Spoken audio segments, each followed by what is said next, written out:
Amelia, wait, don't do anything you'll regret. It's so dark and the roads are frozen over, it's too dangerous to drive. Oh, now you care about your cousin's well-being? Not when you jumped in bed with her husband while she was in the hospital? Don't worry, I am driving very slowly to the divorce attorney's office. I'll spend the whole night waiting in front of the door if I have to. It was a one-time thing. It was a mistake. Please, just answer my calls. It's too dangerous to text while driving. How could I have been so foolish? I'll help you babysit Zoe. Go get your checkup. As if you'd ever be considerate enough to sincerely offer that.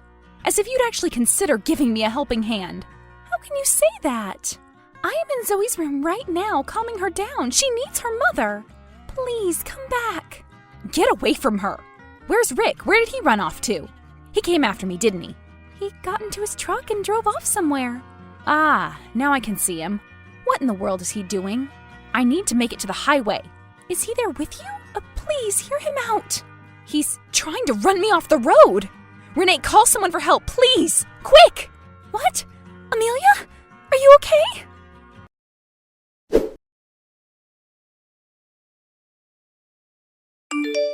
Amelia, how are you? Are you getting better? I was so worried about you. What did the doctor say? Derek told me about your memory loss. I'm doing fine. Thanks, Renee. I've been diagnosed with post-traumatic retrograde amnesia. They say it's temporary, though, so hopefully I'll be able to get my memories back soon. Do you really not remember anything? Most of my memories are a bit hazy, but it's really not that bad. I just can't seem to recall the few days leading up to my accident. Oh, they told you about the accident. Was that really okay for them to do? What if you get stressed out? I'd be more stressed out if I didn't know what caused me to be hospitalized. So what did the police say? What happened that night? Well, there were no cameras around, so apparently they have no hard evidence. According to Rick's testimony, I got angry and started accusing him of cheating out of nowhere. I got into his car and drove away into the night. He took his truck and went after me to make sure I was safe. I guess when I saw him, I sped up and swerved into someone's yard. Startled by my accident, Rick crashed the truck into a nearby fence. Luckily, the stranger called 911 right away.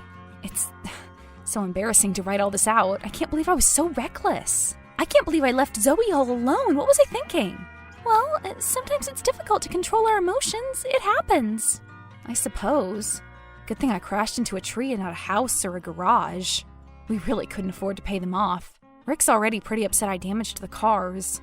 Anyway, the good news is we won't be getting sued. Congrats! I hope you don't mind me asking, but why would you accuse your husband like that? You wouldn't have accused him without proof, right? I'm not sure. It's true that I was a little suspicious, but I didn't really have any evidence. You were suspicious? Why? Well, he's been putting more effort into his appearance lately. He's been taking on more overtime work than ever. He started spending weekends at work. We'd always kept our phones unlocked, but lately, he's set up password protection, and he stopped leaving it unattended. I tried to check my messages from that night, hoping to get some answers, but I couldn't find anything. Just missed calls from you and Rick, and your message asking me not to drive on frozen roads. I guess he must have thought I was driving to your place and notified you. He did. I was terribly anxious when I heard what you'd done, but I didn't want to text you too much and distract you while driving. As for the things you've listed, you're right, I wouldn't consider any of that actual evidence. Sorry for saying this, but perhaps you were just being paranoid. You spend all of your days locked inside the house, you don't go out to see friends and family, you don't work. These things can have a negative effect on one's mental health. I know, but someone has to take care of Zoe. Someone has to do the cooking and the cleaning. That leaves me no time for friends or work. And you know that my parents cut all contact with me after my teen pregnancy and shotgun wedding. I have nothing and no one other than my daughter and my husband. And of course, my dear cousin. I am really grateful for your help over the years. Oh, don't mention it. I'm always happy to help. You are getting discharged tomorrow, right? That's right. Actually, I wanted to talk to you about that. Would you mind if we stayed over at your place for a few days until I get my energy back? We, as in you and Zoe? Have you talked to Derek about this? Yes, I spoke with him this morning. I've been feeling so weak and tired since the accident, I don't want to become a burden to him. He's been so busy these days, too. He can't take care of Zoe on his own either. You're the only person I could ask for help. That's unexpected, but I guess I owe you this one. You did let me stay over at your house while my apartment was being renovated. Would you really do that for us? Thank you so much. I knew I could count on you. You're like my older sister. Of course, and hey, drop the older. The only thing is, my place is a bit small. You don't mind sharing a room with Zoe, right? No, that's perfectly fine, thanks. I promise we'll be good roommates.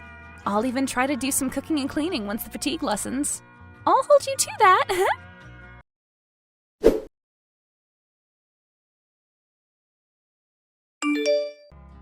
Amelia, did you get to Renee's place? I did. Thank you for letting me recover here. Having someone to help out with Zoe will be a huge relief. I'm sure it will be. Have you regained your memories yet?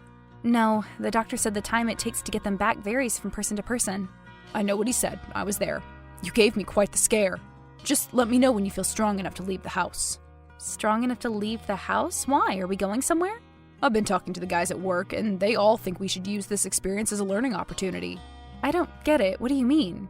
I've been thinking about this for some time now, and we should get insurance, in case something like this ever happens again. But you kept saying car insurance was a complete ripoff. We don't have to get it if it's only going to increase our debt. I was the one who crashed your car. I'll find a way to pay you off. I know, I'll sell all my jewelry. It's not much, but it could help. Nonsense, I already sold those off to pay for your medical bills. Did you think the hospital let you stay there for free?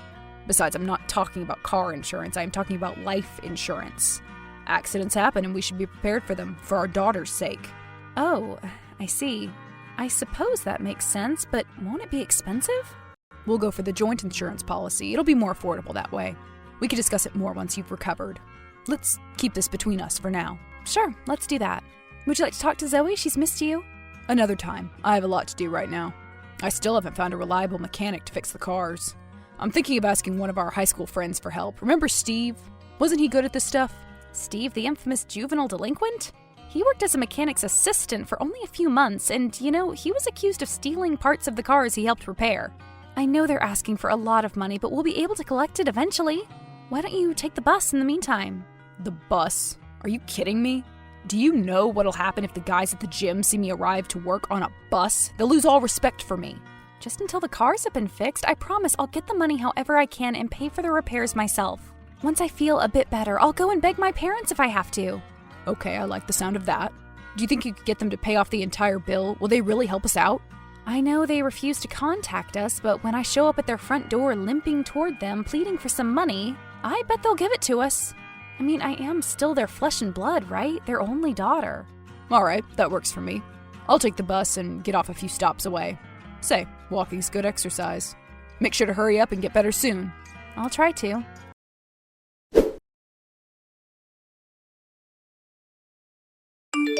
Renee, I noticed a frozen steak in the fridge. How about I fry it up? Would that be okay with you? You're spoiling me, Amelia. No wonder Rick is holding on to you so tight. You're a fantastic cook.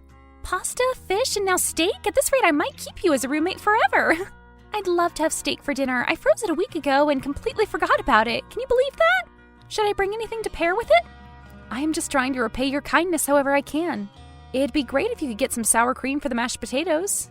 Some mushrooms would also be nice. I'll get them on my way home. But something's missing.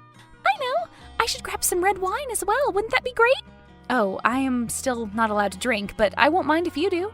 Right, of course. I am sure a glass of wine won't be that big of a deal. Let's just live it up. I promise I won't tell your doctor. Well, maybe I can have a tiny sip. We've got a deal then.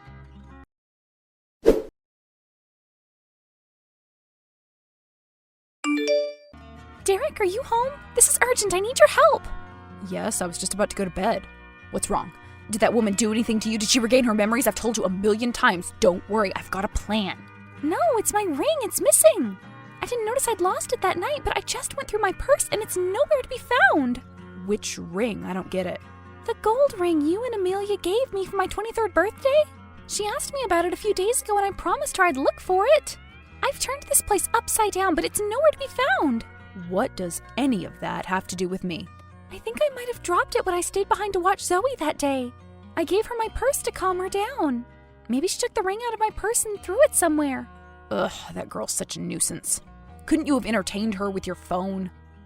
No way! She could have damaged it. Plus, I was texting Amelia. Anyway, could you peek under the bed for me? It might have rolled in there. Give me a second. I don't see anything. Look around the room some more. It's not here.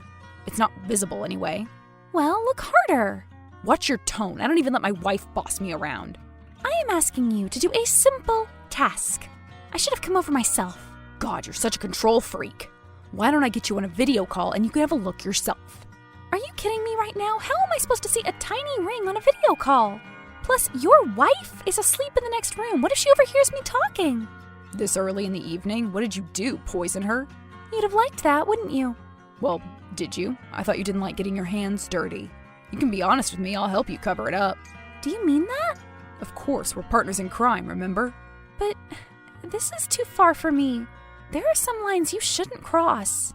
Oh, what now? Is Miss We'd be much happier if she just disappeared, lecturing me about crossing lines? You know, the texts you deleted from her phone are still saved on mine, right? What? You didn't delete them? You said you'd delete them. I did say that, didn't I? But then I thought I might keep them just in case. After all, who knows when you'll get bored of me and try to run me off the road? With every passing day, she gets closer to regaining her memories. She knows what you were trying to do. She's going to testify against you, and I want no part in this. Unbelievable. You were there, whether you like it or not, and you're already a part of this. Not if I get my ring back. Once all the traces are gone, I'm out of this case. So you'd better keep looking unless you want our passionate conversations to be sent to Amelia. What came over you all of a sudden? Are you out of your mind? Are you seriously blackmailing me? I may have had a glass or two, so what? The important thing is she told me about the life insurance policy this morning. I know you're planning to do something horrible, and once again, I'll have no part in it. That useless parasite. I told her to keep it a secret. Yes, well, the cat's out of the bag now. So you'd better keep looking for that ring. It's not here. Think about this, Renee. With her out of the picture and the insurance money, we can finally move in together. We can buy a new house and a new car. You'll have the family you've always dreamt of. You'll even get a child without going through pregnancy. What more do you want? It's an ideal arrangement. I can't believe this. How can you be so heartless? Forget about the ring. I am sending this to Amelia. Adultery is not a crime, right? You're the only one who's at fault here. I'm innocent in the eyes of the law. How can you be this dense? Is this because she cooked for you a few times and helped you out with chores? You're suddenly best of friends? Listen to me. You concealed the evidence, you assisted me with the cover-up, and you just tried to blackmail me. You are not getting out of this scot-free. Renee! I'm coming over to your apartment. Don't do anything stupid or I swear I'll make you regret it.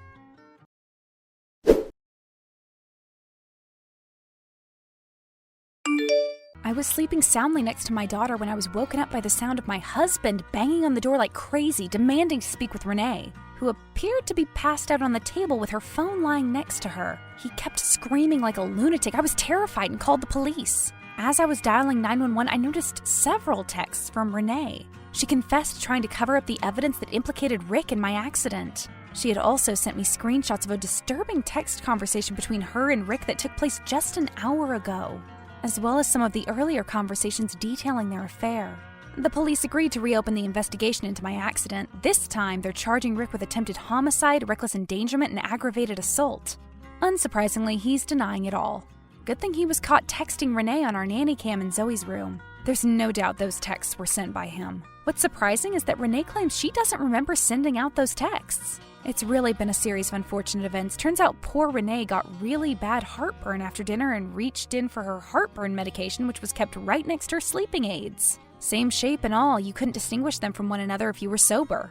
The last thing she can recall is taking one of those and saying goodnight to me. In her statement, she confirmed everything she wrote did happen. She did lose her ring, I did mention the life insurance to her, and she did have a few glasses of wine that evening. But she couldn't seem to figure out why she'd message Rick out of the blue and start threatening him. She swears she hasn't given out her lock pattern to anyone else. Oh well, she's always been a reckless drunk.